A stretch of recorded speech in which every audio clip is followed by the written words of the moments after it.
Welcome to our 100th Haunting Live episode. This being our milestone show, we've changed a few things, so hit the like button and help our channel grow. This episode, we welcome guest psychic medium Scott Allan to the show to talk about his past working at a funeral home and what got him into the mediumship field. Catch part 2 of this episode in the description below. Visit our sponsor, the most gifted psychics. Call 866-228-2883 and mention code word HauntingLive to receive 10 minutes for just $10. 100% satisfaction is guaranteed. Thank you, Scott, for being here. I appreciate you taking your time and helping us out here on this episode of Haunting Live. Thank you for being here. Thank you, Trevor. It's an honor. I appreciate it. Yes, tell us a little bit about, well, first of all, can you introduce yourself and what you do? Sure thing. So my name is Scott Allan. I am a medium. I'm also a paranormal investigator.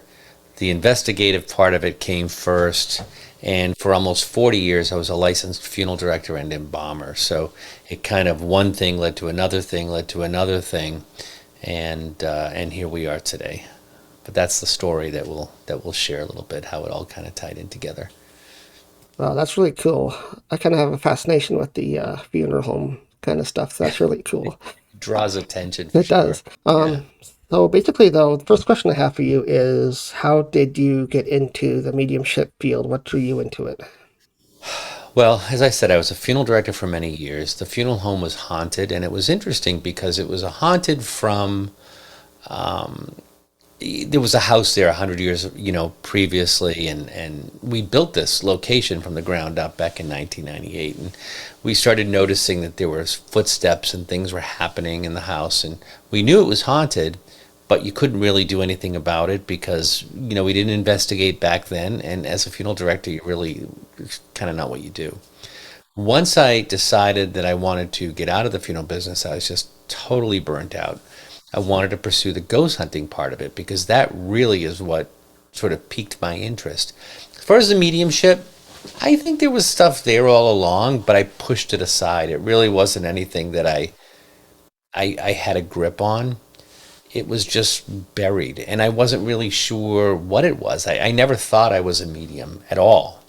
So when it came to me, it was kind of a big surprise, but it was almost as if, okay, it's time, and then the spirit started hammering me, and it was relentless to the point that it was actually frightening.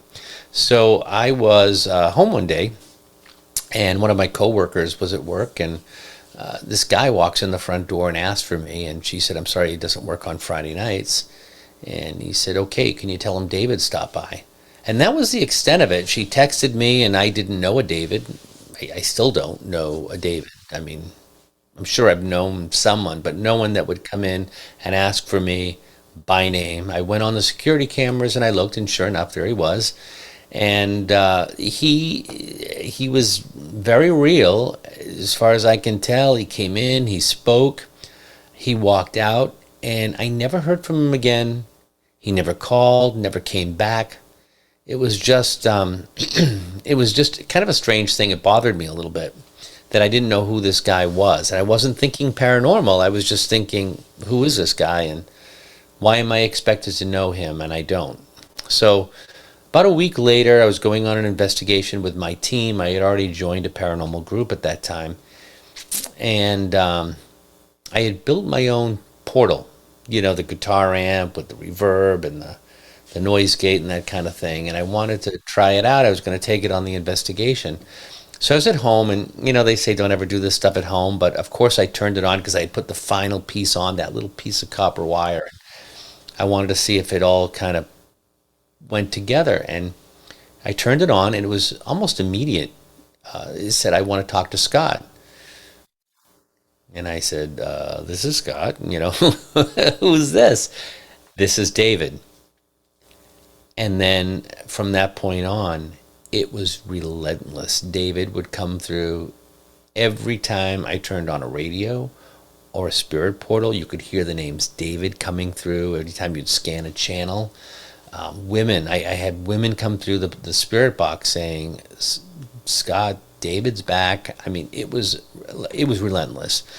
And then we were at a class at a home in central Massachusetts that is haunted. We weren't there for an investigation or anything.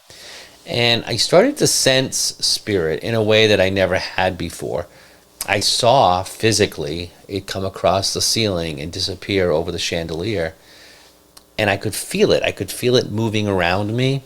And I pulled out my voice recorder and I said, "Did we just see you?" And it said, "Yes." That night, friends of mine were in Rhode Island and they were on an investigation and they were running their spirit portal. And they went live on Facebook with it.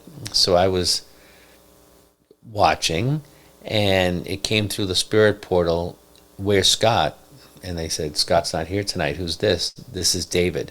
So David has been coming through since the very beginning. And in fact, I was on an investigation last night. I told you I was going on this investigation, and David came through. He is with me all the time, all the time. Doesn't matter where I am. I've come to learn he's more than likely my spirit guide. He's with me everywhere I go. But that's how the mediumship came about. I thought I was losing my mind, so I called this woman that I know who's a medium, and she's the one that sort of revealed this to me. We were talking and we ended up on the phone for a good 3 or 4 hours one night, and she was validating the things that I was saying, and she's the one that told me, and I completely did not believe her. I said, "There is no way that's what's going on. It just isn't." And I spent 35 to 40 years working around dead people. Not one of them spoke to me, not one. How is this possible that it happens at this stage of my life? And I've come to realize that it was probably there, but not to this extent. And it's just it was relentless, just relentless.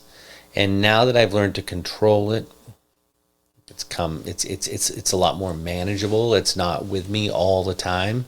I can call it when I need it, but it's not there, touching my head and sitting on my shoulders and in my personal space, which is what it was at first. So that's how that came about. It was kind of creepy, to be honest with you. Yeah, well, you don't want those dead bodies in the funeral home starting to talk to you, because that's not the way you want to be introduced to that. And I think that sort of is why it didn't happen then. I needed to be gone. I needed to be out of there before it happened, because it would have been crazy, I think. Yeah, I don't think anybody could handle that if that happened during your work hours like that. It would have been awful. Would have been awful. So yeah, from the sounds of things, it sounds like David is your spirit guide and it guided you on your path for your mediumship journey. So how did things go from there? Was it hard to get into mediumship, or did you have a hard time learning it, or was it easy for you to get learning? Well, I have studied it. I studied it through the Arthur Findlay College in London. I've studied it through psychic medium John Holland, Joe Shield, different programs that I've taken. But what happened next was that one of the women that worked with me, I was practicing on her, and she said, "Well, let me get my friend, or let me get my cousin, or let me get this person or that person." And they started coming to me, and I realized that what I was getting was pertaining to the person that was sitting in front of me. I remember one day, this person came in and I started feeling like this mouth pain. And as I got closer to her, it got worse. As I pulled away, it got a little better. And it clicked. And I said, "Hey, do you have to go to the dentist? I mean, are you having some kind of issues with your mouth?" "Oh my God, my wisdom teeth are impacted and they're swollen, and it's just, a lot of agony." Okay, that's it. Once we got it, it went away, and that was it. So you start recognizing the signs, and that doesn't happen to me all the time. It happens occasionally. You just have to recognize how it comes to you, and usually it's like a flash of something. It's like a flash, whether it's a voice or a thought or an image that comes to you, because they give you image too. You have this library of images that they show to you, but it's a lot more subtle and subjective than I thought it was. Like years ago, if I thought of a medium, I thought they just looked out and saw dead people standing everywhere, and it's really not it's not that way. At least it's not that way for me. I think for most people, it's not that way. Are you a medium? You're not a medium, are you? Are you a medium? Like you just said, I'm a medium in my own way. I don't practice it fully, so I'm Okay. not like, I Yeah. don't see clients and stuff like that, obviously. But Yeah. I've had my own experiences with it. Let's put it that way. Yeah. Like You know, I've once seen I, full body apparitions. I hear yeah. them mostly, so I think I'm mostly clairaudience. So Hmm. it's rare that I see them, and when I see them, I know I see them. But Right, right, right. it's not like on and off for me. So yeah. Yeah, once I started doing it, I just did it more and more, and then I went and did some stage shows. I was in Scotland over the summer, and I had an event there at a castle in Scotland, and just it's just started to kind of snowball like that. And I met this actress. She is on. She's done several movies and shows, but her claim to fame is that she was this infomercial host on QVC and Home Shopping Network. She sold like billions of dollars on there. And I had a chance to meet her, and she has this weekly show. It's more of like what we're doing here, but it's live and it's broadcast all over the place.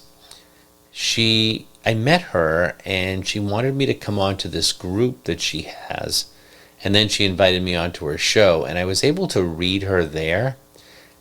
And then from that moment on, I started getting readings from people in Hawaii and Canada and United Kingdom and wherever. So it's been kind of a little bit of a ride, and not at all expected. Like, I never would have thought this a few years ago. Never in a million years. So was it something that you wanted to go into full time then, or was that not till after this happened? Well, I still don't do it full time. And it'd be great if I could do it full time, but I'm not there. I'm not there right now. I do readings, but I'm not ready to give up my day job, pretty much. You know, so I think we're just going to follow the road and see what opens up. I haven't had to work very hard for this. Everything's sort of laid out in front of me, so to speak. It just presented itself, and it just happened. You know, Meeting the actress and getting the deal in Scotland and all of this stuff just landed in my lap, and so I've been very grateful in that way. Definitely sounds like your spirit guides were helping you out all along, like pushing you down the right path way back when. So Yeah, I think when it was time to acknowledge this, they came on with a passion. I mean, it was like I said, it was relentless, and it was not at all what I expected. And so when I just said, okay, whatever, whatever you want, here I am. It just started happening and unfolding for me, which is amazing. I think, and I don't know if you deal with this at all, but I think some of it is you deal with some confidence issues with it, and I've struggled with that, you know, because it's always, am I getting something from my head, or am I getting something for that person? I've learned to trust it, but it takes some time when you get a no, I don't understand that. It's okay. You might just take it with you, and I think you'll figure it out, because I'm trusting now that what I get is from the other side. It's real. And I used to take it upon myself. I think, oh, maybe I'm not doing this right. So the whole confidence thing is it can be a challenge. Miss one of our episodes? Replay our episodes on Rhode Island Broadcasting, Wednesdays at 10 p.m. EST. Show your support for Haunting Live by supporting our broadcast partner, Rhode Island Broadcasting. Find them on YouTube. The paranormal can happen at any time, so that's why our Etsy store is always open. Get your paranormal items from cleansing to protection to attraction. All available now on our Etsy store. Search Haunting Live.